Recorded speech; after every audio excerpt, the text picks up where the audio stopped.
நம்மளோட சேனல்ல வீடியோ போட்டோன்னு உங்களுக்கு நோட்டிஃபிகேஷன் வரணும்னு நினைச்சீங்கன்னா ரைட் சைடில் இருக்கிற சப்ஸ்கிரைப் பட்டனை பிரஸ் பண்ணிக்கங்க. அது கூட ஒரு பெல் சிம்பிள் இருக்கும், அதை கிளிக் பண்ணி ஆளில் போட்டுக்கங்க. சரி வாங்க சரி வீடியோக்குள்ளே போகலாம். வணக்கம் நண்பர்களே. ரயிலில் பேண்ட்டு போடாமல் பயணம் செஞ்ச ஒரு பெண்ணுக்கு என்ன நடந்துச்சு அப்படின்றத பற்றி தான் இந்த வீடியோவில் பார்க்க போகிறோம். இந்த வீடியோவை ஸ்கிப் பண்ணாமல் கடைசி வரைக்கும் பாருங்கள். சரி வாங்க வீடியோக்குள்ளே போகலாம். இன்றைக்கி இருக்கிற காலகட்டத்தில் பார்த்திங்கன்னா மொபைல் ஃபோன் அப்படின்றது ஒன்று அத்தியாவசிய பொருளாகவே மாறிடுச்சு. அது இல்லை அப்படின்னா இந்த உலகமே இல்லை அப்படின்ற மாதிரி வந்துருச்சு. பிறக்கிற குழந்தையிலிருந்து சாக போகிற கிழவி வரைக்கும் மொபைல் ஃபோன் அது இல்லை அப்படின்னா எதுவுமே வேலை நடக்காது போல். அப்படி ஒரு சூழ்நிலைக்கு நம்ம இன்றைக்கி தள்ளப்பட்டுட்டோம். பிறந்த குழந்தை முழிக்கிறதே செல்ஃபோனில் தான் அப்படின்ற மாதிரி வந்துருச்சு. சின்ன குழந்தைக்கு எதுவுமே தெரியல, ஆனால் ஃபேஸ்புக்கு, வாட்ஸ்அப்பு, ட்விட்டர்னு சொல்லிட்டு பட்டையை கிளப்புறாங்க. அப்படி இருக்கிற இந்த மாதிரி காலகட்டத்தில் தான் திடீர்னு ஒரு சம்பவம் நடக்குது. அதுவும் அந்த ஃபோட்டோ பயங்கர வைரல் ஆகிட்டு வந்துட்டுருக்குது.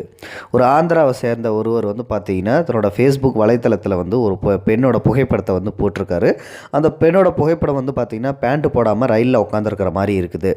அதுக்கான விளக்கத்தை அந்த ஃபோட்டோவுக்கு கீழே தன்னோட ஃபேஸ்புக் பேஜில் போட்டிருக்காரு. அதில் என்ன போட்டிருக்காரு அப்படின்னா, அந்த பெண் பார்த்திங்கன்னா ஃபஸ்ட்டு எல்லாம் ப்ராப்பராக தான் ட்ரெஸ் பண்ணிவிட்டு உள்ள ரயிலில் ஏறி இருக்காங்க. பயணம் செஞ்சுக்கிட்டே இருக்கும்போது பார்த்திங்கன்னா இடையில அந்த பெண்ணுக்கு யூரின் வந்திருக்கு. உடனே பாத்ரூம் போயிட்டு வரலாம் அப்படின்னு சொல்லிட்டு போயிருக்காங்க. சரி திருப்பி வரும்போது நல்ல முறையில் வருவாங்க அப்படின்னு சொல்லிட்டு பார்த்தா அந்த பெண் பார்த்திங்கன்னா பேண்ட்டு போடாமல் ஷால் கூட போடாமல் அப்படியே வந்திருக்காங்க. வந்துட்டு அப்படியே உட்காந்துட்டு அவங்க மொபைலில் ரொம்ப ஆழ்ந்த சிந்தனையோடு வேறு யார் கூட சாட்டிங் பண்ணிகிட்டு இருக்காங்க. முக்கியமான சாட்டிங்னு நினைக்கிறேன். அந்த மாதிரி சாட்டிங் பண்ணிகிட்டு இருக்கும்போது இவர் என்ன பண்ணியிருக்காருன்னா, அந்த பொண்ணோட ஃபோட்டோ எடுத்து ஃபேஸ்புக்கில் பதிவிட்டிருக்காரு.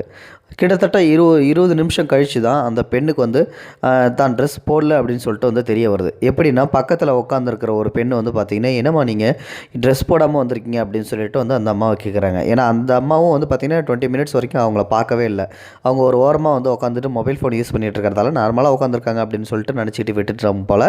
ஆனால் பக்கத்தில் திடீர்னு திரும்பி பார்க்கவும் அந்த அம்மாவை பார்த்துட்றாங்க. பார்த்துட்டு உடனே அந்த அம்மாட்ட கேட்கும்போது, என்னம்மா நீங்கள் எப்படிப்பட்ட பொண்ணாக இருக்கியே, மொபைல் ஃபோனை பார்த்துட்டே இருக்க, பேண்ட்டு போடாமல் வந்திருக்கியே டாய்லெட்லேருந்து அப்படின்னு சொல்லவும் உடனே பதறி போயிட்டு திடீர்னு ஓடி போயிட்டு அங்கே உள்ளே கிடக்கிற தன்னோட ஷாலையும் எடுத்துகிட்டு பேண்ட்டையும் போட்டுட்டு திருப்பி வந்திருக்காங்களாம். அதுக்கப்புறம் அங்கே உள்ள ரயில் அவங்க கூட பயணம் செஞ்சவங்க எல்லாருமே பயங்கரமாக திட்ட ஆரம்பிச்சிட்டாங்களாம். இப்படியா ஒரு செல்ஃபோனில் மூழ்கி கிடக்கிறது, செல்ஃபோன் அவசியம்தான், அதுக்காக பேண்ட்டு கூட போடாமல் இந்த மாதிரி ரயிலில் பயணம் செய்ய அப்படின்னு சொல்லிட்டு எல்லாருமே வன்மையை கண்டிச்சிருக்காங்க அந்த பெண்ணை. இதுக்கப்புறம் இந்த நடந்த சம்பவத்தை பார்த்தீங்கன்னா தன்னோட ஃபேஸ்புக் பேஜில் அந்த ஆந்திர மாநிலத்தை சேர்ந்தவர் பதிவிட்டிருக்காரு. அந்த பெண்ணோட பேரையும் பதிவிடுறதுக்கு விரும்பலை, இவரோட பேரையும் நான் சொல்கிறதுக்கு விரும்பலை.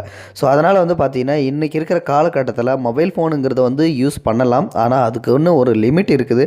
அந்த லிமிட் வரைக்கும் யூஸ் பண்ணுங்கள். ஏன்னா இதனால் பல விளைவுகள், பல ஆபத்துகள் ஏற்படுறதுக்கு வாய்ப்புகள் இருக்குது. சரி, இந்த வீடியோ பற்றின கருத்துக்களை மறக்காமல் சொல்லுங்கள். இது ஒரு விழிப்புணர்வு பதிவு தான். இந்த வீடியோ பற்றின கருத்துக்களை மறக்காமல் சொல்லுங்கள். இந்த வீடியோ பிடிச்சிருந்தா உங்கள் ஃப்ரெண்ட்ஸுகளுக்கு ஷேர் பண்ணி விடுங்க. முதல்ல லைக் பட்டனை தட்டி விட்டுருங்க.